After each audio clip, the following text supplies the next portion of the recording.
All right, let's begin. Social media audit. First, let me introduce my company, myself, everything, just so you know who I am in case you want to look us up, hire us, pay us millions of dollars to help you do this instead. My company is True Voice Media. We're a social business agency in Philadelphia. What we do is we help companies identify how to make social media technologies fit and drive business value. So, not social media for social media's sake, but rather social media for business sake. More business consultants than we are social consultants. That's me. I am Jeff Gibbard. I am wearing the exact same outfit there as I am here, because that's what I do. That was taken in Chicago, I believe, if I'm not mistaken. Those are different places you can find me. I'm a huge fan of Twitter, so if you want to really connect with me, that's the best place to do it. I'm also Google+, LinkedIn. You probably can find me on Facebook, but I'll leave you to find that. Everything that we talk about today, including, most importantly, these slides, and later on also the questions that I'm going to give you for the audit, are going to be available on this page. So if you'd like to take notes, feel free to take notes. I'm not going to stop you by any means, but you will also have access to all of the resources that I mentioned on this page. I'm also going to list any resources or tools that you can use for your social media audit. I'm also going to list them and put links to them on that page as well. Okay? As a reminder, you can tweet during my session using the hashtag SMSSUmmit. SMS, that one. So please do that and say very kind things about me so that the internet knows how much you love me. So speaking of which, here are my ground rules for this session. Okay, 1, interrupt me, please. I really don't mind if you have a question, you didn't understand something, if I talk too fast, anything, interrupt me. You don't even have to raise your hand. Okay, don't fall asleep. It makes me very upset. It makes me think that you're not paying attention or that I'm boring, and I've worked so hard to not be boring. Also, please tweet everything I say. Literally everything I say, please tweet that. Just a suggestion, tweet about how handsome I am. That's not a bad thing to tweet. It's good to have that on the internet. I favorite every time somebody tweets how handsome I am. Stay off of Facebook. I allow for Twitter, but please, no Facebook. That news feed just sucks your attention away, and then I feel like you're not with me, and you paid all this money to be here. I mean, I paid all this money to be here. Also, call your mother. She works. Here's the agenda for today. This is so you know what to expect. I'm probably going to talk for about 45 minutes, maybe a little bit less. I'm going to try and get through it, the content that I have prepared, because what I'd like is to leave you more room for the workshop side of things on the back end where you're actually doing the work. But in between, I'll give you a little stretch break, and you can drink some water, get some coffee. By the way, this is water, not gin or vodka. I thought it was gin or vodka, and I was mistaken. So let's dive in. Today we're going to talk about social media audits the right way. Okay? So the first question is, why would you conduct a social media audit? I propose that the reason that you conduct a social media audit is to find out what's working and what is not working. It's to give you an idea of some ideas that you can move forward with in your own business, and also keep away from the ones that are going to possibly put your business in jeopardy. From going around the room and talking with everybody about your industries, it seems like some of you have some highly regulated or very sticky spaces, so you really don't want to get yourself in trouble. Could mean huge fines, could mean danger and liability. So the reason you conduct a social media audit is that you can make better decisions moving forward if you have enough data in the first place. So where most people go wrong conducting a social media audit, in my experience, is that they're focusing on the wrong things. Most people go into a social media audit and they're focusing on social media. That's the wrong way to approach a social media audit. Because a social media audit isn't actually about being good at social media, it's about being good at business. You're all here for some sort of a business purpose. If you just wanted to learn how to tweet better or Facebook better, you probably wouldn't pay money to come to a conference like this. You would just mess around on Twitter and Facebook a little bit more, and there'd be no real problem. So the reason you do a social media audit is because you want to focus on some sort of a business outcome. So before we even get started with a social media audit, before most people typically just jump right in and start looking at how many followers and how many fans and how many likes and all of that garbage, you need to think about the business value of what you're doing. So that gets us into our pre-audit questions. So before we even go into an audit, there are some things that we need to think about and we need to get really, really clear on. And the first of which, World Cup, is what are our business goals? That's the first thing. You really want to think about what your business goals are, not what your social media goals are. So I want you to forget entirely about what your social media goals are, and I want you to think first about your business goals. So Let's go over a couple of these. What do we want as a business? Is the question you're asking yourself. And one of the things you might say is, do we need to increase our brand awareness, our share of voice, our market share? This is a business outcome. It's not actually a social media outcome. Another thing is, do we want to increase brand loyalty? That might be another thing that you're looking for. Repeat business, people coming back, people loving you. You might also want to increase your lead generation or lower your cost per acquisition.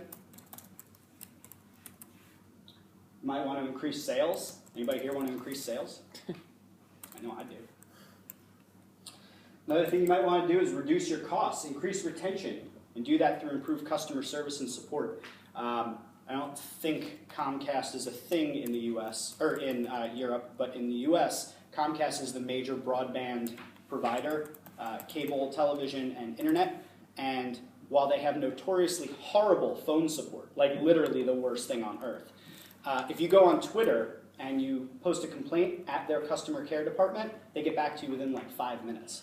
So it's pretty impressive. They've been able to reduce the amount of call volume coming in by using something like Twitter to address customer complaints. So you can definitely do things like that. Final thing that I would mention on here is that you can also increase the speed of your innovation and the time to market. So if you're a company that thrives on better products, better services, things using social media more effectively can help you get to market faster and can also help you identify what are the right products and the right services to bring to market. These are all things that are business goals. So when you start out, right now, you all take a second and think, are any of these more applicable than another? Because you're going to need this later in the workshop. So just internalize that for a minute. Okay, so once we've identified business goals, the next thing we need to think about is, what do we want to measure? See one smile. This dog wearing glasses and a science coat. I think it's funny. All right, so when we're thinking about what to measure, we need to then go back and think about what our business goals are that we want to look for and what we're looking to accomplish. So if we're thinking about brand awareness, for instance, then we need to think about what we want to measure. We're probably measuring things like network size, the change in network growth or shrinkage, social sharing or change in social sharing. So generally, whenever we're doing any sort of measurement, we're first going to be looking at the baseline, what it is, and then we're also going to be looking at the change. So that if your goal is brand awareness, these are the things you're probably going to measure. And this is the first and probably most obvious social media audit that people do, is they think first about their network size or how many people are sharing. So if your goal is brand awareness, that's fine. But if you have deeper goals as an organization, we're going to need to move on to the next ones. So if we think about brand sentiment, what are people saying about us, and do they love us, do they hate us? You're going to need to measure things like the current sentiment. Do people love us or hate us? There are automated tools that do this, things like Systemos or BrandWatch. I'm not sure in Europe if there are a handful of other ones that I'm not familiar with, but those are two that I'm very familiar with in the US that are very good tools, Radian 6. But automated sentiment is going to be not great, so you're probably still going to have to go through and make your own determination of what is positive and what is negative. Because most of these pieces of software can't pick up sarcasm. Like, oh, I love the Social Media Strategy Summit. Or, no, I really love the Social Media Strategy Summit. Can't tell the difference in text. So a lot of the tools will do that, but you'll also need to do it yourself. You'll also probably want to look at the current volume of conversations, as well as the change in volume of conversations. And I don't mean volume in terms of like, hey, low. I'm talking about total number.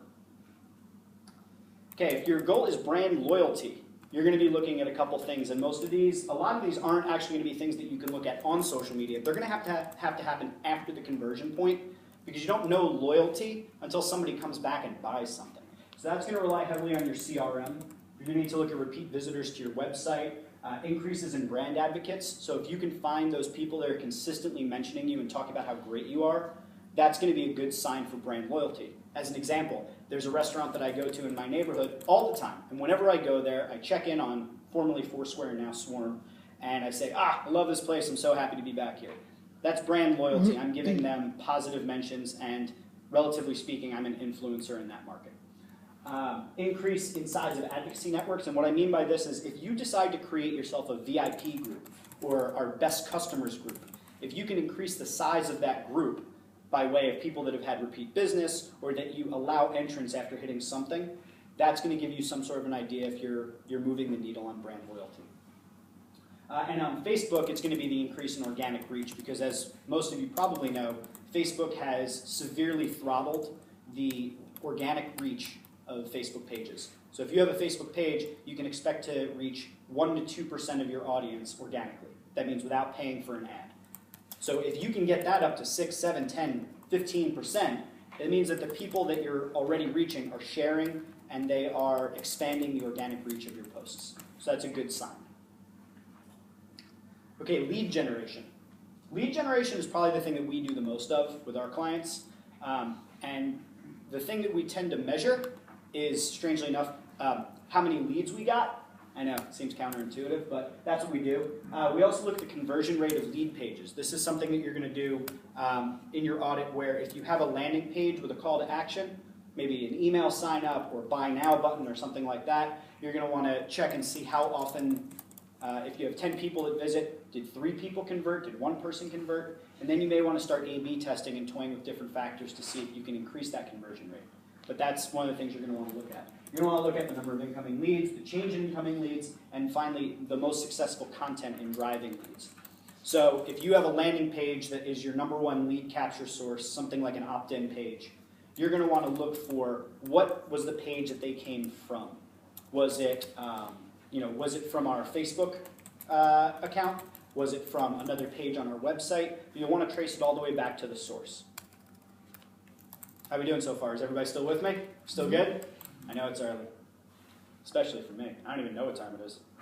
Jet lag. Sales. So obviously, the first thing for sales is we're going to want to look at the volume of sales. So if you have, if you've started social media campaigns, obviously you're going to want to look at where those sales came from. That's going to be a big thing. But looking at the overall volume of sales as you go about putting your social media campaign together and becoming a social business, you're going to want to look at the change in volume of sales.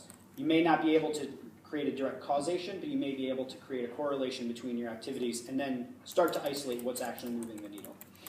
You'll want to look at the change in volume of sales, sales attribution. So there is a huge problem right now in sales attribution. That is, you have somebody come through and they buy something. Where did they come from? What caused them to actually buy? Was it that they saw something on Twitter? Was it that they saw something on Facebook? Did they search you on Google? And the reason this is a problem is because, as many of you probably have experienced, you'll see something on Facebook and you remember it, and then you go to Google and search for it. So Google gets all the credit, but you saw it on Facebook. So it's difficult to sometimes identify where people come from. And there are some ways that you can go about making this a little bit easier and more trackable. Things like the Google Custom URL Builder, where you can create separate links and campaigns for different venues. So you can have a Facebook link, a Twitter link, Google Plus link, and then track what comes through in Google Analytics. That's one of the things that you can do, but that's getting into some really next level stuff. You want to look at your best performing sales resources. And if you don't have sales resources, you want to start thinking about what sales resources you need. What I mean by that is this. When we start to engage a client, we need them to know certain things about us. So one thing that we did is we created a page called Objections. And it's the top 10 reasons why someone wouldn't work with us. And we send that to people. And then we measure how many people come from that page through to the conversion. How many people then contact us after that? We might put together a slide deck. Here's what it's like to work with us. Or we might send them a social media audit, or we might send them something. And find out what out of those resources is driving the most traffic and conversions. So those sales resources are going to be a really big tool in your toolkit when you're measuring against sales. And then finally, you want to look at your best performing people. So if you have an organization that's already set up to have all of your people or some of your people using social media on behalf of the company, you're going to want to find ways to individually track which one of them is most effective. There are tools for that. You can use things like Advocate, or you can use tools like Jive, or any other number of them. You can create separate bit.ly links. So there's a million different ways you can do it, but you want to start thinking about how can we attribute sales to individual people, because then you can identify. Let's say you have 3 people in your organization, Sally, Joe, and Mike. If you know that Sally is your top performing salesperson, you're going to want to talk to Sally and find out what she's doing that's different, and have her maybe lead a training for Mike and Joe. It's kind of the point. So that's why you want to look at those things as well. So for customer service, you're going to want to look at money spent on customer service. Remember the Comcast example I gave you? I can tell you unequivocally that Comcast has definitely spent less money than they would otherwise by adding Twitter into their customer service. They have reduced their customer service expenditures relative to what they would have spent had they not had Twitter. So you want to start thinking about if a customer service business goal is one of your goals to improve and increase your customer service, then you're going to want to measure how much money you've spent on it, whether or not it's changed as a result of social media.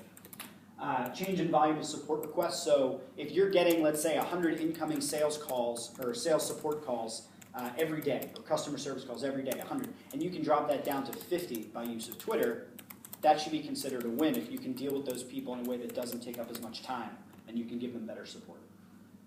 Customer satisfaction scores, if you're a company that relies on things like the Net Promoter Score, or you have surveys, or you have different things that you follow up, you're going to want to look at the change in that as a result of your social media. So what you're measuring is extremely important because relative to your goals, you can't just measure the same thing across the board. You have to measure what makes sense for the business goal. So finally, innovation, you're going to want to look at things like time to market, number of products and services that you bring to market over that time, and the success rate of those.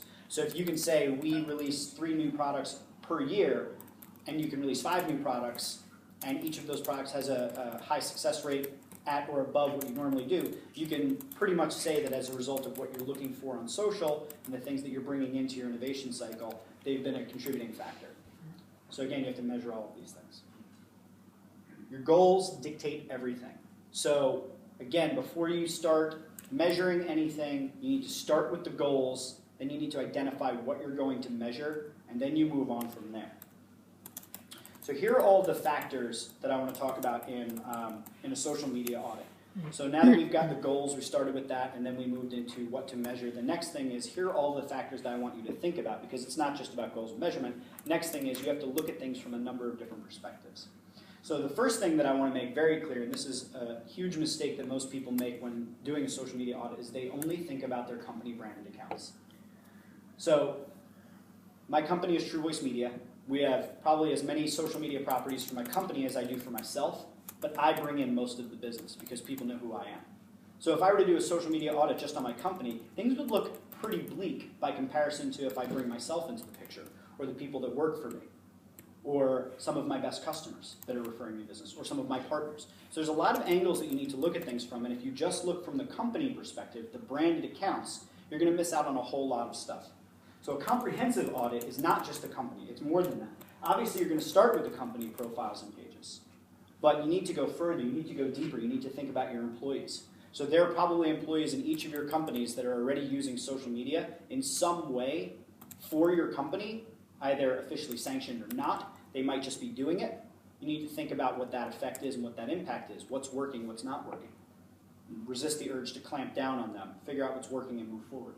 Next thing is your competitors. You need to look at what your competitors are doing, because otherwise, how are you going to know if there's a best practice you're leaving off the table, or if there's something that they did horrifically wrong that you want to stay away from? You want to look at your customers. Customers are obviously going to be a big piece of it. You want to know how they behave, what's important to them, what are they sharing, what are they reacting to, are they talking to your competitors, what are they doing online? So you need to know what your employees are doing, what your competitors are doing, what your customers are doing, and then finally, I would say, you need to know what your company is doing. But most likely, the company is actually the least important part, and that's the one that most people focus the majority of their time on. I can't remember where I saw this stat, but in a majority of companies, if you were to take the aggregate reach of all of the employees and combine it, it eclipses that of almost every company. So if you were to take every employee at Coca-Cola and combine their reach, it would most likely eclipse Coca-Cola's individual brand reach. That's pretty shocking, isn't it? Most people don't think like that. First thing they think of is like our company page, our company page, our company page. But if you even just take Facebook as an example, your Facebook profiles of all of your employees, just any single post from them versus the company page is going to reach more people because their profile reach isn't being throttled in the same way. It's pretty remarkable. So social media does not exist in a vacuum, and what that means is that you need to consider a lot more things than that one company thing. So here's some things that you need to review. It's not just about social media. So a lot of time when we come into an organization and we start doing work with them, the first thing we start talking about isn't even social media. We start talking about their website. Because I can go into a company and sure, I can drive a ton of traffic from Facebook or LinkedIn or Google Plus or YouTube or Pinterest. Sure. Once they get to your website and it dies on the vine, now I look stupid because I drove all this traffic and nothing's converted. So we need to think about your website. We need to think about your blog. We need to be thinking about your search visibility. So for instance, if you're talking on social media about a particular branded product or a series of words together, and you don't have that anywhere on your website, what happens when somebody sees it on social media and then goes to Google to search for it and your competitor comes up? So these are all things that are going to work together. Social media can't exist by itself. There are some companies that have done pretty well on their own just using social, but I'm telling you that you need to think about the website, you need to be thinking about the blog, search visibility, and let's not forget one of the highest converting online marketing activities, email marketing. Email marketing still has one of the highest conversion rates of any online marketing activity other than paid search. And beyond that, the reach is going to eclipse that of every social networking site. You're going to reach virtually every mailbox that you send an email to, provided you have an opt-in list. So don't forget about all of those things together, and I want you to think about how they work together. So when we send out an email, we're always thinking about how we can drive people from email to social to email, from our website to social, from social to our website. We want everything to be integrated together. So you need to be thinking from the perspective of not just how do we be good at social media, but how do we be good at online marketing using all of the tools available to us. And these are some of those tools. Jeff, excuse me. Yeah. Could you, the last slide, the social media profiles, what do you mean by that?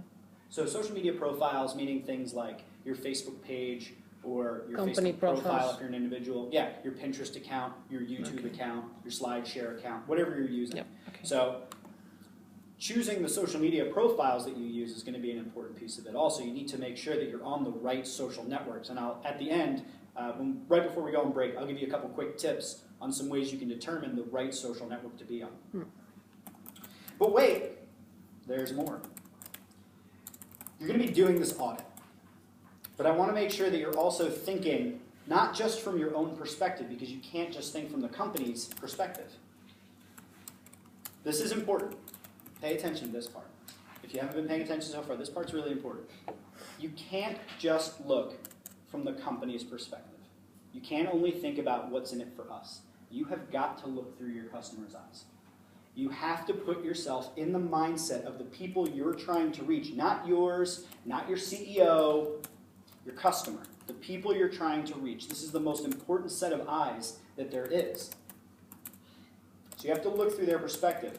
So I'm going to give you the most awesome graphic ever that I created specifically for this that is going to give you a visual representation of how to conduct a totally comprehensive social media audit that you can use to build an effective strategy. Are you ready? Really excited about this graphic. It's really pretty. So the first thing is you're going to want to look at your company. Next thing is you're going to want to look at your competitors. You're going to want to look at your customers. You're going to want to look at your employees. All of those things together, you're going to want to look from your company's perspective.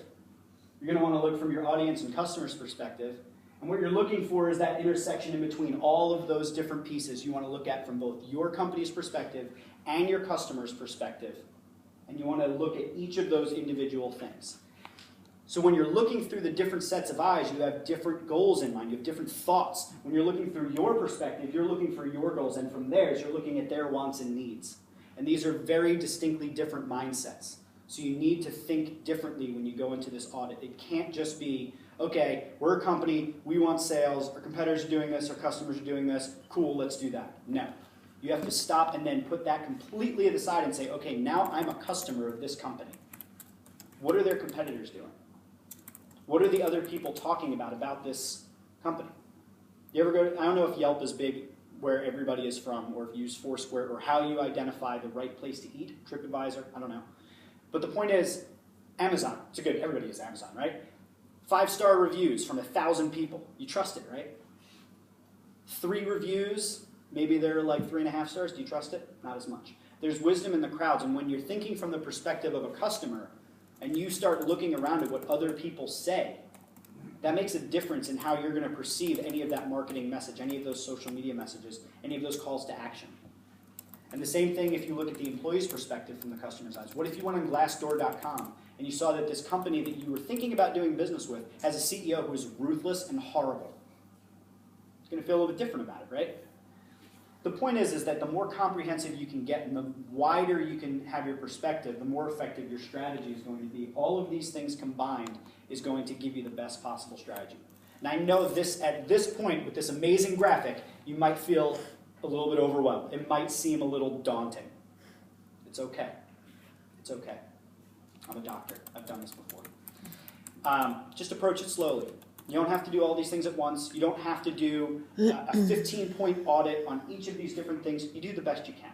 because there's a lot of data out there, there's a lot of variables, and all of this stuff isn't just filtered through one type of analysis. So you can't have a right and wrong answer here because there's two different types of analysis that you're going to be doing here. I'm giving you the full picture here because I want you to see what a comprehensive social media audit looks like, because most people do it in a very straightforward, one-size-fits-all way. But you're doing two different types of research. One is quantitative and the other is qualitative. Quantitative is what most people do. They jump on something like twitterfollower.com or something, and they look at the growth of Twitter following of their competitors, and they're like, okay, that's good. We're doing good because we have more Twitter followers than our competitors. But there's so much more to it. But the good thing about quantitative data is that it's measurable. It's easy. It's something that you can put your teeth into. For any people that are comfortable with spreadsheets and don't go blind like myself, the quantitative data is nice because there's a right answer to it. But the qualitative data is oftentimes where the real meat is. That's where the real value is. And that's also where you establish yourselves that are doing the social media audit as valuable to your company. Because you have the ability to put on those glasses of your customer and see your competitors through their eyes, see your company through their eyes, see the employees through their eyes. That's what makes you valuable, is the qualitative data. Because anybody can run a report for quantitative data. But let's start with quantitative data. Here are a couple tools that you might want to consider using. I'm going to touch on each of them briefly. Google Analytics might be the best tool in the world because ultimately you're trying to get people to your website, most likely, because that's where you're going to convert them. I can't remember who said it, but somebody said, nobody sits on their Facebook newsfeed with their credit card in their hand. And that's pretty true. If you think about your experience, when's the last time you were sitting on Facebook and you were like, oh, I got to buy that thing that's in my newsfeed? You don't. And typically when you do want to buy something, it's because you went from Facebook to a website, got more information, consulted other sources of information, and decided to make a purchase. So Google Analytics is going to be really important because it tells you everything about what happens on your website. What are the pages that they look at? What's your funnel look like? What are the pages that convert best? What are the pages that people leave? What are the resources that convert best? All of those things are extremely important. And I don't have it up on here, but I will. It's on the next slide. I'm going to give you a special treat. Stay tuned. There is a special treat for you, I promise. It's Google Analytics related. Facebook Insights. A lot of things you're going to want to look on there. What are the best times of day to post? What is the demographic makeup of your audience on Facebook? What are the best types of posts? I can tell you right now, images, they convert best. But Facebook Insights, the built-in Facebook Insights will give you a decent amount of information. Twitter Analytics, YouTube Analytics, most of the built-in analytics platforms are pretty good at giving you some demographic data, which is helpful because then you can begin to think about your strategy across all of your channels if you know, like for instance, I know that everything that I do online, I'm more popular with women between the ages of 24 to 35. Go figure. But I know that, so I know that I can adjust my marketing accordingly. Or if I know that that's not who I'm trying to reach, I can, again, readjust my marketing to reach the audience I'm trying to. Social Bro. This is a third-party tool that does some really cool stuff on Twitter. It can break down, I have a slide coming up I'll show you all about, but it can break down a lot of different things about your Twitter audience. There's another one, Follower Wonk. You pay for that. That's by the company Moz, M-O-Z. It's a pretty cool tool that allows you to analyze nearby followers and what they're influential in and all sorts of different things. And then just a quick, very brief mention on CloudCred, PeerIndex, and all of those other influence tools. Please do not put a lot of weight into these tools. Just look at them as sort of a quick temperature. If you look at somebody's Clout score and they're like a 20 or they're like an 80, it's just going to give you a general idea of how active they are online, how many people they engage with. But it's not going to tell you definitively this person is influential in this particular topic. But if you use it just as a quick measurement, it can be helpful. Also, please, please, please never, ever, ever use any of these tools, PeerIndex, CloudCred, any of them, to choose who you do and do not reach out to, respond to, or give customer service to. Because that is just straight up awful. And you will be on my not good list. So Google Analytics. You've probably all seen it before as I'm running this off of my smartphone and not my computer. That's a very fuzzy image. Normally you could probably see that very clearly, but sorry about that. I ran out of juice. The plugs are different here, apparently. So this is actually a social dashboard that I'm going to give you for free. You're welcome. If you go to that website, and please type it in as exactly as possible, it will also be on the notes page. But if you go to this page and you click on that link, and you're logged into Google Analytics, you will get this social dashboard that's already set up. What does it do? It tells you what social networks are giving you the most pages per visit. Who are the most engaged people from what network? It tells you the duration. It tells you your goal conversion. So if you have goals set up in Google Analytics, like on mine, if somebody subscribes to our newsletter or hits a thank you page after submitting a get started form request, that's worth a certain amount of money. I know my close rate, I've assigned a value to each closed contract, and then I know the value of each lead. So I can actually see the value of each social network in this dashboard. Yes? Teams have got multiple people posting daily. There are tools out there that enable you to drill down the individual post and the conversions from that post. Do you think that adds additional value over just this is how many conversions came from Facebook? Oh, most definitely. I would use this as sort of at a glance. Any dashboard is going to be an at a glance. But if you can get granular, get granular. Get as deep as you can. If you can tell me that Bob in our London office posted this one thing on this one site, and he also posted on these 3 sites, but it converted highest from this page, and it was this resource, absolutely, do that. The more data you have, the better you're going to be able to make decisions. But caution, the more data you have, the more data you need to sift through, the more you need to analyze. So if you don't have a team to analyze that data, data for data's sake is no good.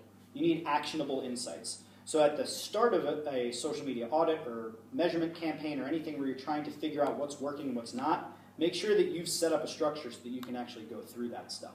Because data will pile up more quickly than you can imagine. So yes, if you can get granular, please get granular. I always support that, but make sure you have the resources to be able to support that. Like I know my team, we're a small team, we're small but mighty. You give us too much data, we're just going to drown in it, and we're just going to go back to what works best for us, which is relationships. And those are not really measurable. So that's how we do it. But yes, totally. Facebook Insights, again, you can look at what type of post works best, what time of day, what day of the week, where is your demographic audience, are they in other countries, are they in your country, are they local, are they male, are they female, what's their age group. All that stuff's going to give you a better idea of how you need to present your messaging to them. Another thing, when you have this demographic data, and I'll talk again about this a little bit later, is anybody here familiar with Forrester's social technographics profiles? Anybody? Okay, quick, I will tell you about this. Forrester Research did a really interesting report in a book called Groundswell as part of the formation of the book Groundswell, which I highly recommend you all read. Amazing book.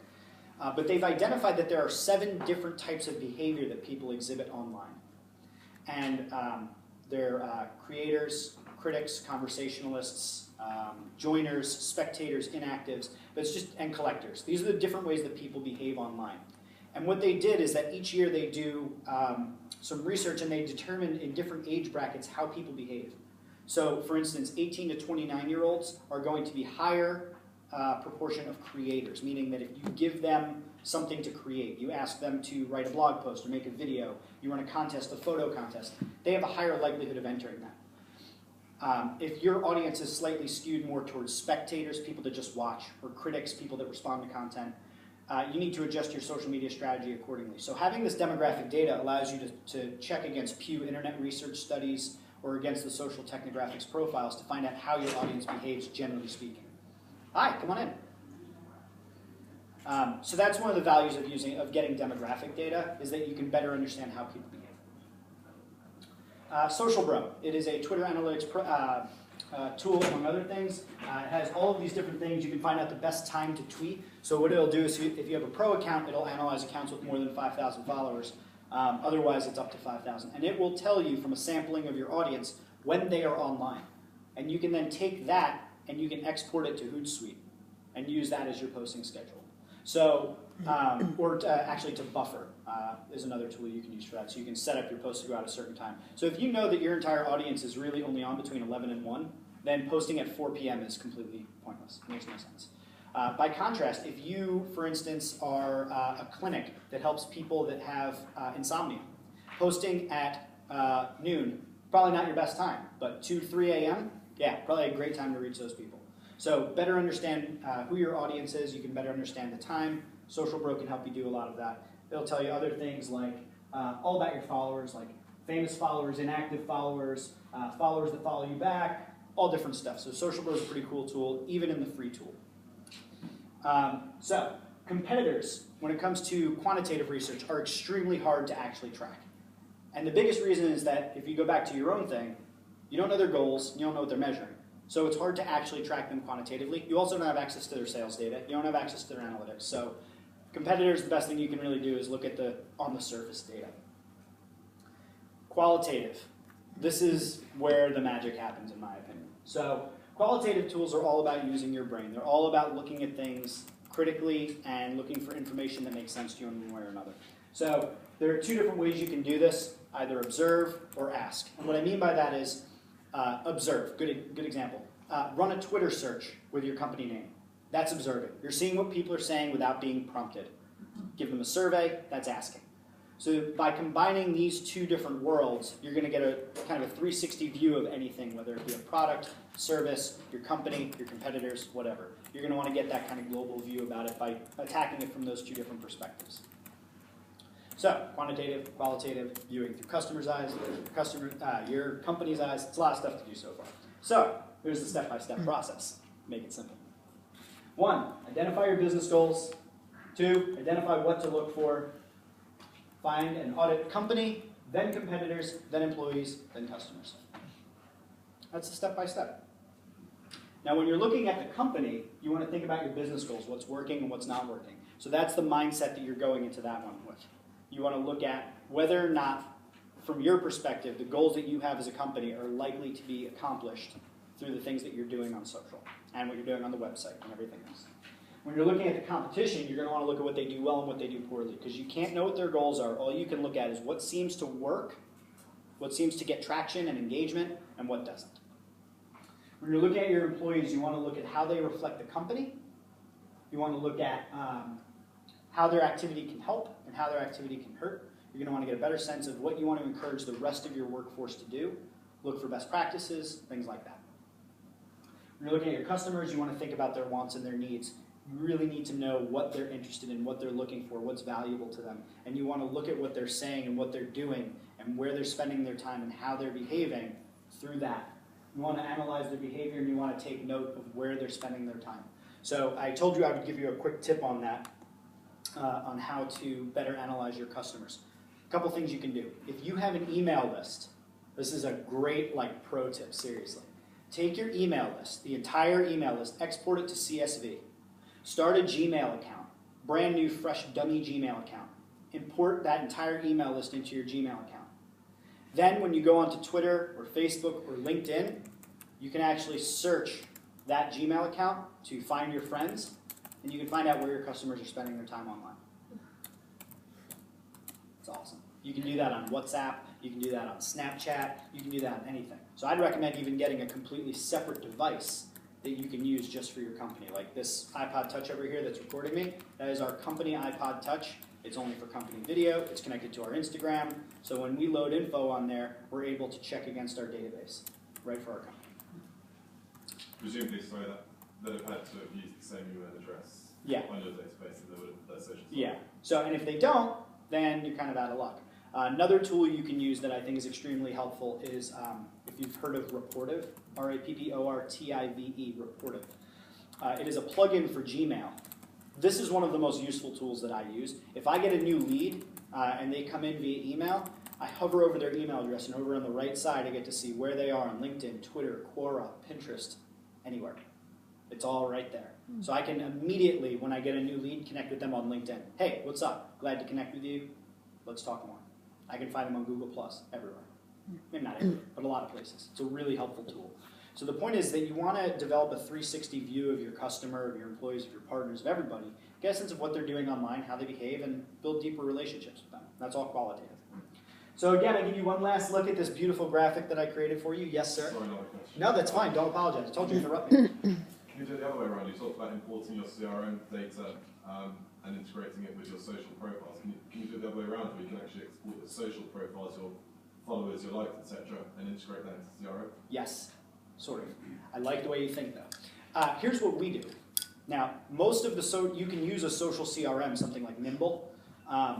There's a couple others that are out there. I don't find many of the social CRMs have gotten it quite right yet, and I don't think that's their fault. It's more of a breakdown in the APIs that are available for most of these social sites, and there's not really a standardization. But I will tell you, this is the one way that I found that's really effective to track what's happening on your social sites.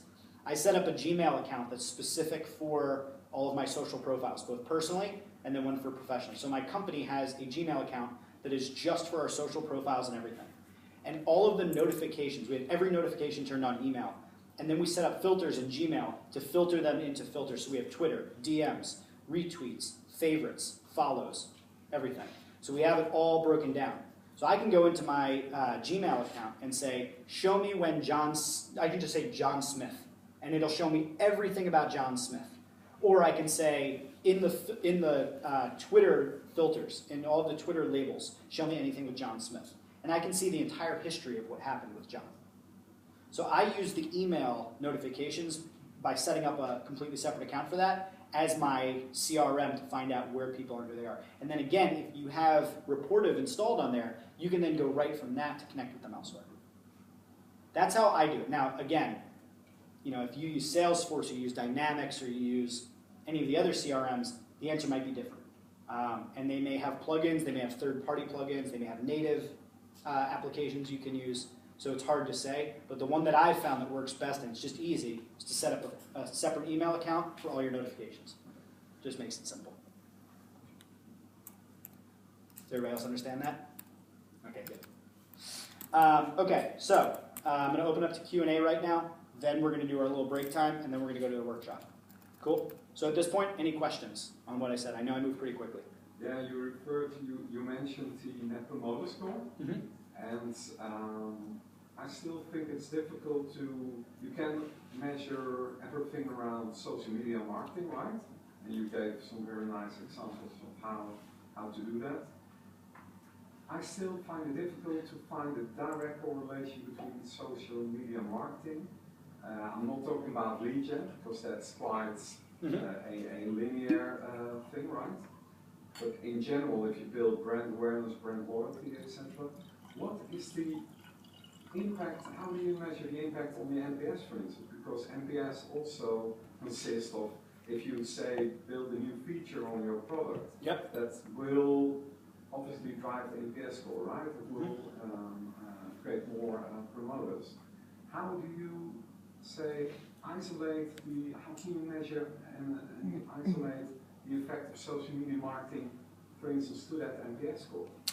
You can't really do a direct connection to them. And that's actually part of the problem with social, is that it's both highly measurable and extremely vague, depending upon what you're looking at. And when it gets into that brand awareness, brand loyalty, brand sentiment space, there's a lot of gray area. And when it comes to the Net Promoter Score, you're right. That's measuring not just social media, but it's measuring everything that happens in the company, and would you likely recommend this company? So it's hard to pinpoint, yes, that did it.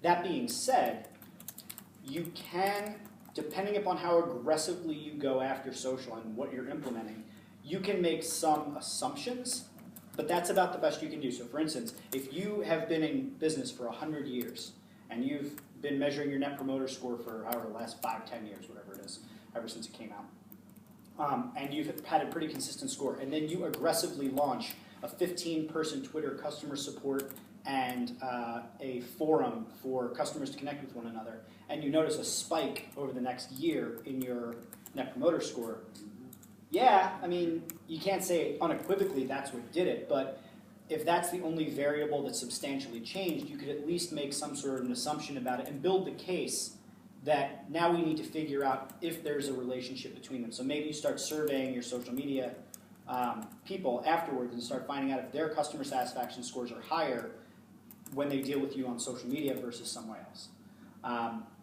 Again, I mean, most social media stuff you have to kind of walk into before you can run. And I think it's going to be tough to build the case that social media was the answer versus it became a part of the mix that contributed to the overall success. So I'm not one of those people that's going to walk in and tell you social media is going to save your business. It's just another thing that you have at your disposal, and if you use it intelligently, it can help. But in some cases, you're not going to know. In some cases, it's going to be kind of vague. So you look for what you can measure, and you measure that. And otherwise, you sometimes, like relationships. Social media, when it comes down to it, is about people connecting with people. Human beings and human beings, whether it's B2B, B2C, it's just humans connecting with human beings. And you can't really measure the value of a relationship. You can measure some of the lead gen, as you said, but I know that I've had people that recommend and refer our business. I can't assign a value to the relationship. You know, how much did I spend on going out to coffee with this person? And, you know, what was the value of the relationship? It just becomes nebulous, and at that point you're like, why am I measuring all this? Can't I just enjoy having met someone and enjoy doing business with them? So I think sometimes you don't want to measure stuff, you just want it to be what it is. But in the case of Net Promoter, that's one of those kind of gray areas, and hopefully you can attribute as much as you can. Nice. Yeah. Any other questions? All right, cool. Break time. I'm going to give you guys, what do I have till, what is it, till 11? We have till 11, yes. That's perfect. That'll give us an hour. 10-minute break. Be back at 10 o'clock. Or stay here, stretch, however you want to do it. I'm going to give you 10 minutes just to stretch, breathe, because you're going to be doing the actual workshop and audit for yourself. So hopefully you all have some sort of internet-enabled device, or at least some way of thinking about the internet. Because you're going to be sitting down and answering some questions that'll help you move forward in your own audit. Okay? So back here at 10, and then we're going to do an hour workshop, and that's that.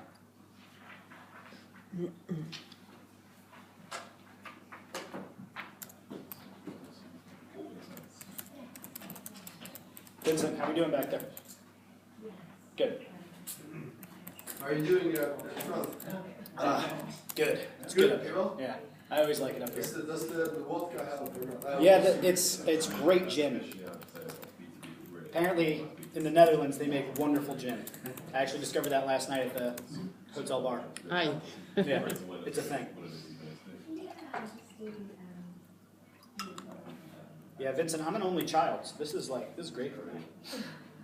I love the attention. All right, who tweeted about how handsome I am? Anybody? I'm gonna check. Taking out your profile.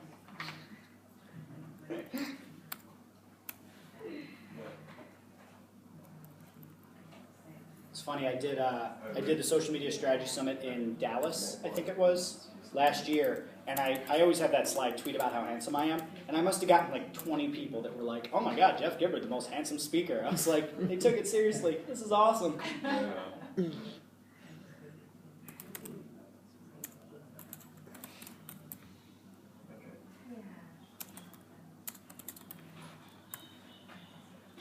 Are you also going to talk about some case studies you developed? No, I mean, it's tough to do case studies, especially with such a diverse audience and, Yeah. you know, people from all over different areas of the world and everything. And it'd be tough to kind of say, like, here's a way of, you know, analyzing this particular company. Like, Yeah. I thought about doing that, but I also want to give everybody the chance to kind of work through their own individual companies. So I've done a lot of workshops with GSMI, and I found that the ones where I talk the whole time, my scores are lower than the ones that I give people the time to actually do work. So that's why I structured it this way. Yeah.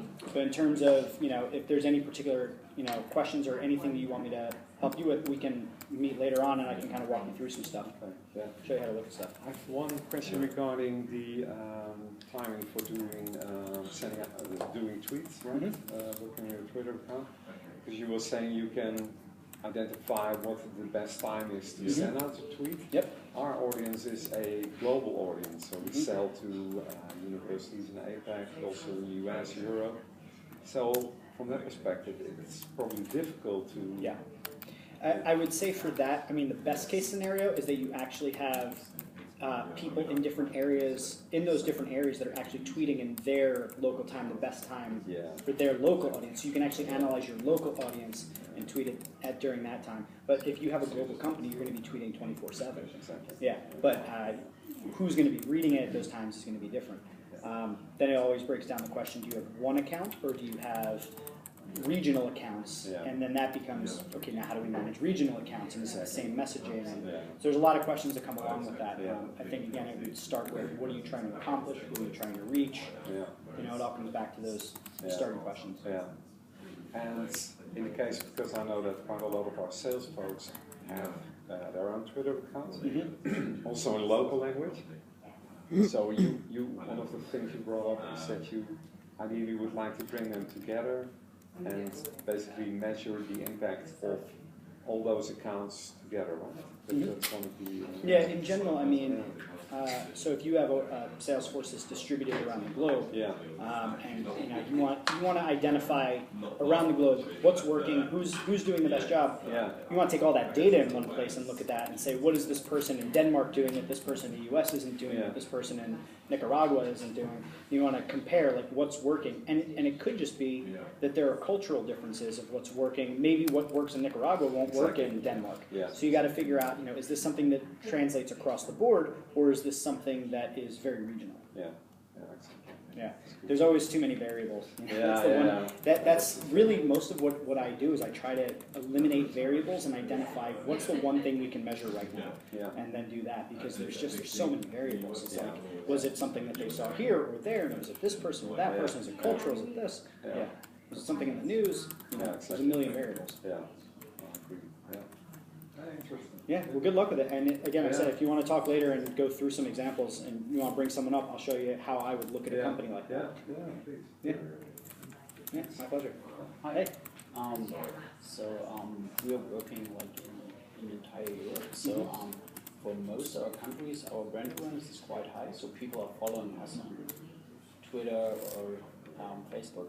But like talking about Eastern Europe, the brand awareness is quite low. So people are not come up and follow us actively. In the local market, they are don't have the money to spend ads on Facebook. So we started to find out like where people are talking about our products anyways in forums and blogs. So I was wondering if this part of social media will be covered later maybe as well. Forums and blogs and into things like that. Yeah. Well, the second half is going to be all workshop. It's all going to be you guys kind of working on your own thing. That being said, I'll be walking around as you're kind of going through those. If you want to talk about those individual instances, we can look at those individually. But I wanted to kind of give everybody a chance to work on their own things and give sort of here's how to conduct it. But to look at every variable would be so amazing, because like the networks that are popular in Asia versus what would be popular in Eastern Europe versus Western versus the US. There's so many networks, and then where people spend their time based upon your business. Like for us, my blog and our email marketing is our best channel, more so than anything social. But I have clients where the best thing that they do is like LinkedIn or Facebook. So it really always depends, and we could do an entire course, an entire workshop just on a LinkedIn, like how to use LinkedIn. So, but I'll definitely sit down with you if you have some particular questions about how to look at blogs, how to look at forums, things like that. Okay, cool. Cool. My pleasure.